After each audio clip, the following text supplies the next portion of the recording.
Il y a un phénomène à Goma, un phénomène pour certains une escroquerie et pour d'autres un business. Vous avez 300 $, il y a une entreprise qu'on appelle Nyendawagira qui reçoit les 300 $.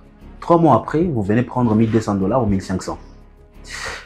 Ces groupes, paraît-il, selon les indiscrétions, va fermer la population confrontée à la crise terrible liée à la fermeture des banques sera encore obligée de perdre l'argent. L'on parlait de tout et de rien. Aujourd'hui, nous allons recevoir l'autorité, le porte-parole du gouverneur, parce que ça s'est dit que le gouverneur a été dans une réunion avec ces gens. Il a donné l'autorisation. Est-ce vrai? Est-ce que faux? Nous allons recevoir le porte-parole du gouverneur pour parler de cette question. Messieurs Lumumba, avec nous sur ce plateau. Bonjour et bienvenue. Vous allez me rejoindre sur ce plateau. Bonjour Pépé. Oui, bonjour Monsieur Blaise. Vous allez bien? Très bien, vraiment. La province du Nord Kivu, est-ce que ça va? Ah oui, mais la province du Nord Kivu marche mieux à mieux, ça évolue par rapport aux années passées. Ouais. Vous avez été à Boussoum avec le gouverneur, c'est très loin dans les Massissi. Ah non, mais la semaine passée, on a été dans une mission d'itinérance avec son excellence, monsieur le gouverneur de la province du Nord Kivu.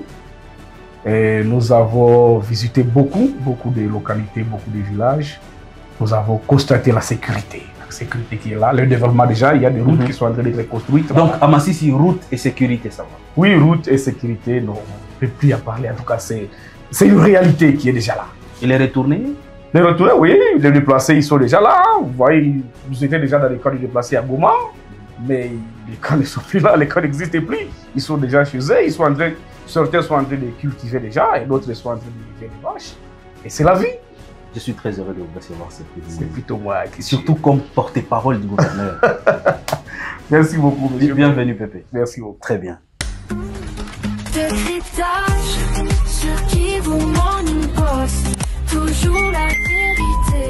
Nyendawagira, c'est cette entreprise, monsieur le Pépé, qui fait débat à Goma.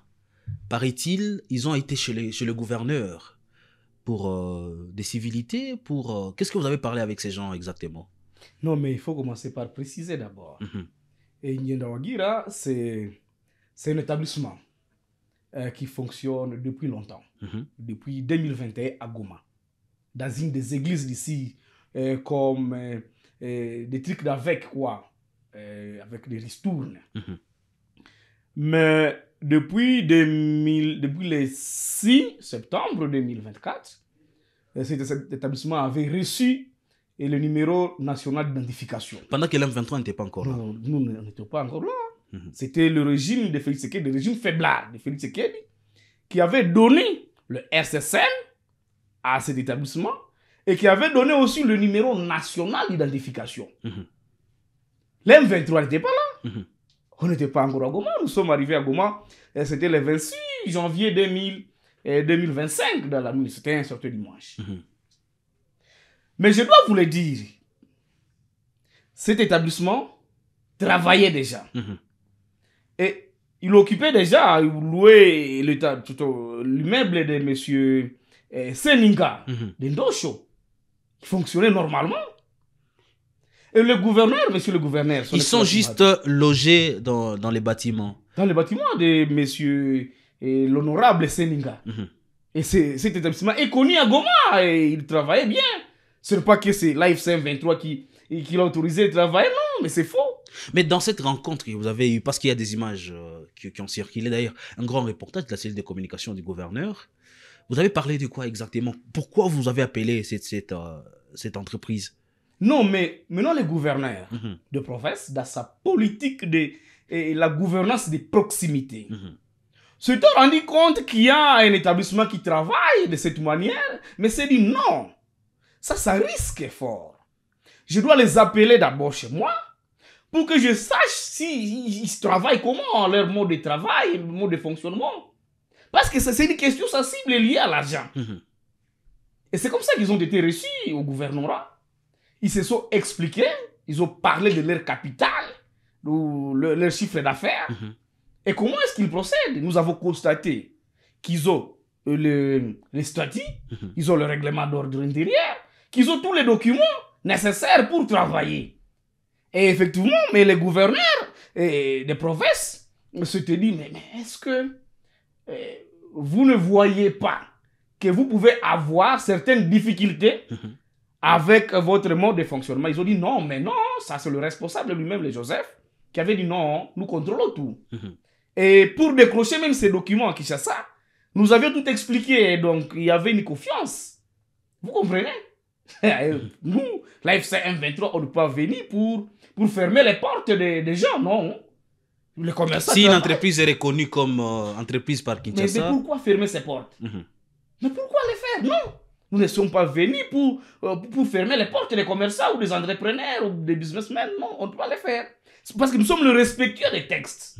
Et les gouverneurs des provinces ne peuvent pas se lever et dire non. Mais une entreprise qui a tous les textes et qu'elle ferme ses portes, mais non. C'est anormal. Et donc, le gouverneur avait constaté qu'effectivement, cet établissement a tous les textes nécessaires pour fonctionner. Mais précisons que ce sont les textes qui étaient délivrés par Kinshasa, et non pas par les M23. Et voilà pourquoi est-ce que le gouverneur devrait autoriser la fermeture de ces portes. Mais non, ça serait la violation grave de la loi.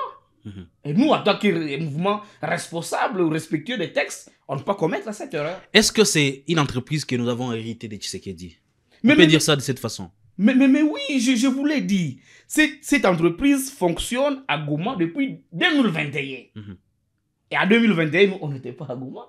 Cette entreprise a reçu les documents nécessaires à 2024 par le régime faiblard de Félix Tshisekedi. Voilà. C'est une entreprise qui a été autorisée de fonctionner par le régime de Félix Tshisekedi. Comme toutes les entreprises qui sont là. Je parle d'une question. C'est quoi la situation de cette entreprise aujourd'hui? Elle va fermer? Elle continue à travailler? Est-ce que vous êtes en train de suivre les dossiers de près? Non, mais hier, j'ai été là avec les maires de ville, avec la bourgmestre de la commune de Goma et d'autres autorités provinciales. Et pour nous rassurer, effectivement, comment évoluent les fonctionnements. Parce qu'il y a des cris. Mais à part les cris de la population, il y a aussi certaines manipulations politiciennes dans les réseaux sociaux. Et on devrait se rendre là. Effectivement, nous avons rencontré le DG lui-même, le Joseph, monsieur Joseph là. Nous avons rencontré ses services en train de fonctionner, en train de travailler. Il y a certaines personnes qui sont venues même déposer de l'argent hier même à ma présence. Et il y a d'autres qui étaient en train de retirer. Mais il faut reconnaître une chose. Que c'est vrai, il y a un petit souci avec leur fonctionnement actuel. Parce que c'est un petit souci interne. Le problème se pose où?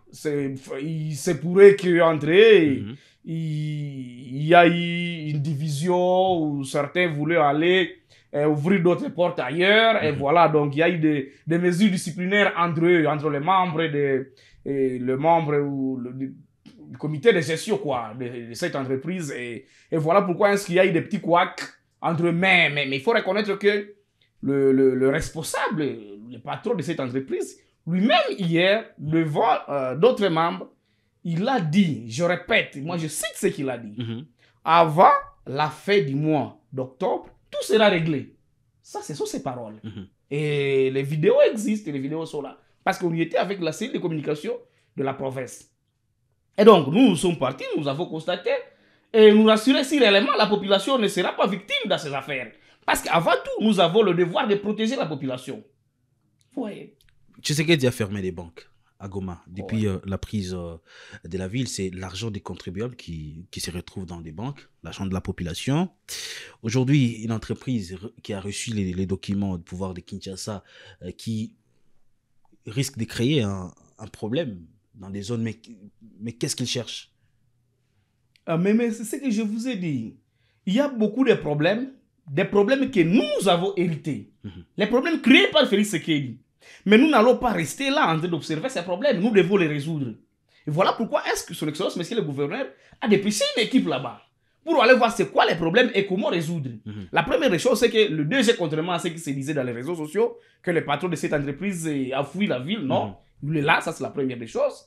Deuxième des choses, il a rassuré que tout le monde aura son argent avant même la fin d'octobre où les activités vont reprendre normalement. Et celui qui veut continuer peut continuer. Et celui qui veut continuer va continuer, bien sûr, parce qu'hier même, à notre présence, il y a d'autres qui ont déposé à notre présence, je vous l'ai dit.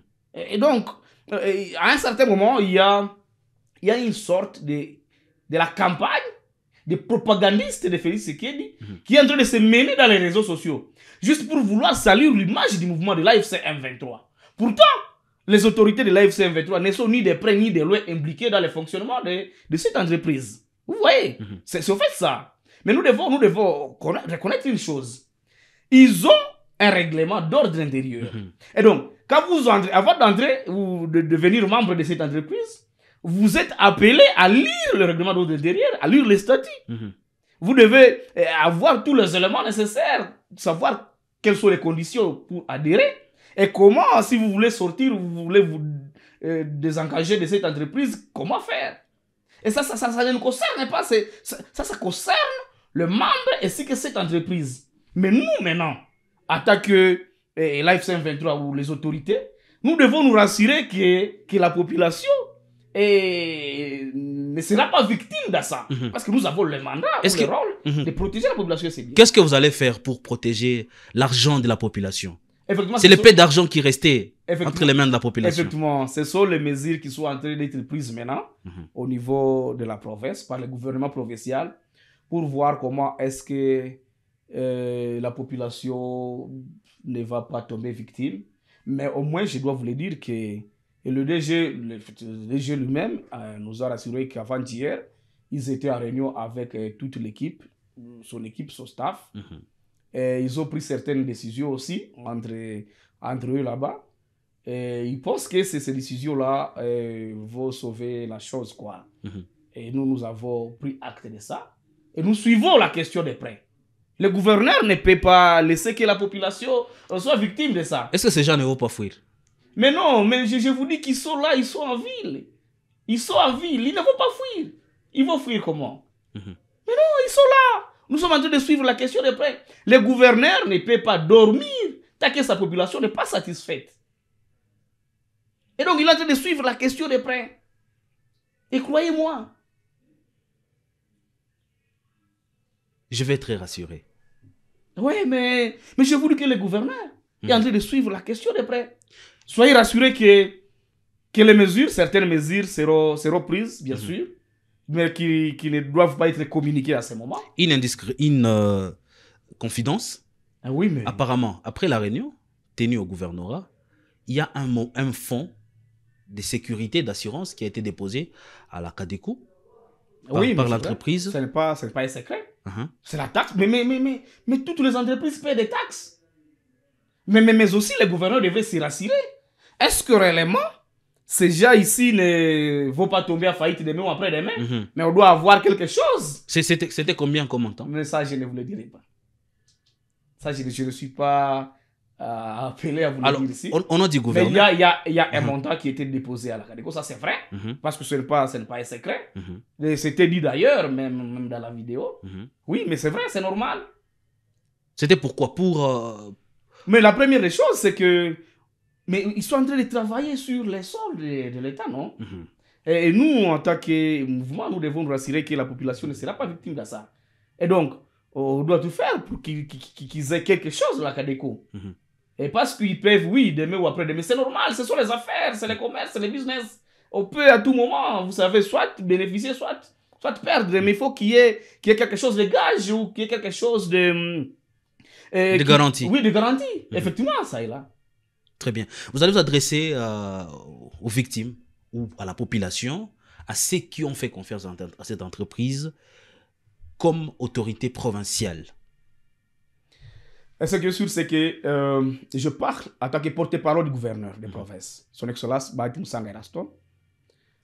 Et l'entreprise Nyendawaragi est une entreprise qui travaille depuis 2021 en ville de Goma, qui a eu ses documents par le régime de Kinshasa. Et le dernier document qui a été délivré, c'était le 6 septembre 2024. Il y a des preuves. Contrairement à ce qui se dit dans les réseaux sociaux, la manipulation politicienne de certains propagandistes de Félix Tshisekedi. Les autorités de l'AFC M23 ne sont ni de près ni de loin impliquées dans le fonctionnement de cette entreprise. Deuxièmement, le DG lui-même de cette entreprise, parce que nous y étions hier, dans une mission officielle, et le DG lui-même nous a garanti que d'ici octobre, d'ici fin octobre 2025, et les activités vont reprendre normalement, parce qu'effectivement, ils ont eu un petit problème à l'interne, mais ils pensent qu'ils vont reprendre normalement d'ici fin octobre. Et donc, que tout le monde assume ses responsabilités. C'est juste ça. Très bien. Ceux qui ont adhéré à cette entreprise, ils l'ont fait volontairement et ils ont été soumis à un règlement d'ordre intérieur. Ça ne concerne pas la FCM 23. Nous ne sommes pas venus pour fermer les portes de certaines entreprises. Quand ces entreprises sont déjà en ordre, sur le plan administratif et juridique, nous ne pouvons pas fermer ces portes. Voilà pourquoi toutes les entreprises continuent à fonctionner normalement dans les zones que nous nous occupons. Très bien. Merci beaucoup, mesdames, messieurs. Nous allons mettre un point final à cette émission. Vous avez eu des précisions de l'autorité. Voilà le mise au point qu'il fallait faire de l'autorité provinciale sur cette entreprise. l'AM23 n'est pas impliqué ni de près ni de loin. Vous l'avez suivi, mais il y a quand même des garanties. Messieurs, dames, portez-vous bien.